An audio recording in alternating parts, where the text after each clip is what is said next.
Hi అండి, welcome to మన garden మన వంటలు. ఈరోజు వీడియో అయితే చిన్న హార్వెస్ట్, అలానే కబుర్లు చెప్పుకుంటూ హార్వెస్ట్ చేసుకుందాం. ఫస్ట్ అయితే దొండకాయలు హార్వెస్ట్ చేస్తున్నాను. ఇది లాస్ట్ టైం కూడా చూపించే కదా, ప్రూనింగ్ చేశానని. అప్పటి నుంచి మంచి సైజు వస్తున్నాయి కాయలు. నేను ఫ్రూట్ ఫ్లై అటాక్ అవి ఏం పెట్టలేదు, కానీ నెమ్మదిగా తగ్గినాయి. అంటే సీజనల్ వస్తాయి అనుకుంటా నాకు తెలిసి. ఇప్పుడైతే మంచిగానే వస్తుంది కాపు. దీనికి అయితే నేను రెగ్యులర్గా హార్వెస్ట్ కంప్లీట్ అవ్వగానే ఒకసారి అయితే 15 డేస్కి ఒకసారి వర్మి కంపోస్టు, అలానే ఇంకో నెక్స్ట్ టైం అయితే ఆవు ఎరువు ఇస్తూ ఉంటాను. ఇది కాకుండా నార్మల్ మనం రెగ్యులర్గా కడుగు నీళ్ళు అవి ఇస్తూ ఉంటాం కదా, కిచెన్ వేస్ట్ చేసినవి. తర్వాత కొంచెం బూడిద ఇస్తూ ఉంటాను అనమాట. ఇప్పుడైతే ఒక 1/2 kg వచ్చాయి. నెక్స్ట్ ఇది సొరపాదైతే ఎందుకో బాగా పెస్ట్ ఉంది. పిందెలు పడుతున్నాయి కానీ నిలబడడం లేదు. ఇప్పుడైతే పాలినేషన్ చేస్తున్నాను. పాలినేషన్ చేసినా కూడా ఈ ఫ్రూట్ ఫ్లై అటాక్ వలన పిందెలు రాలిపోతున్నాయి.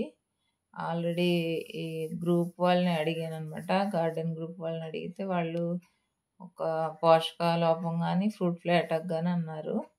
మళ్ళీ ఒకసారి వర్మి కంపోస్ట్ ఇచ్చాను.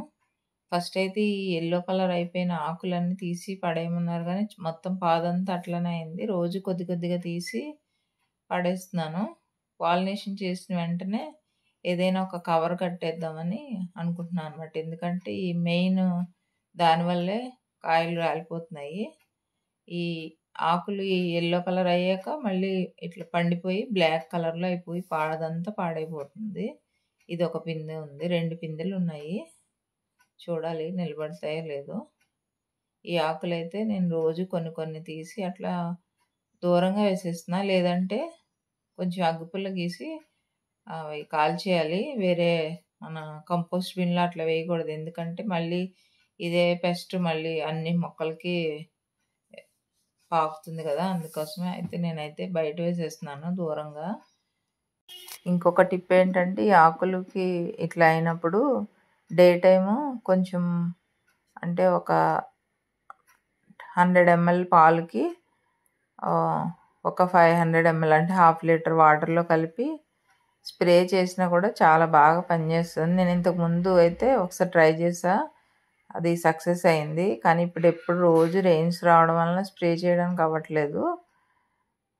అది ఎండ టైంలోనే చేయాలి. మార్నింగ్ ఈవినింగ్ చేస్తాం కదా నార్మల్గా స్ప్రేస్ మనం ఎప్పుడూని, కానీ ఇది మంచి ఎండ ఉన్నప్పుడు చేయాలన్నమాట పాలు స్ప్రే చేయడం. నెక్స్ట్ అయితే ఈ పొన్నగంటి కూర ఉంది, ఒక గ్రో బ్యాగ్ నిండానే. ఇది కూడా హార్వెస్ట్ చేస్తా. చాలా హెల్తీగా వచ్చింది, పెస్ట్ ఏం లేదు, నీట్గా ఉందన్నమాట. అలానే నెక్స్ట్ కొంచెం గోంగూర కూడా ఉంది. మన టైర్లో వేసా అనమాట.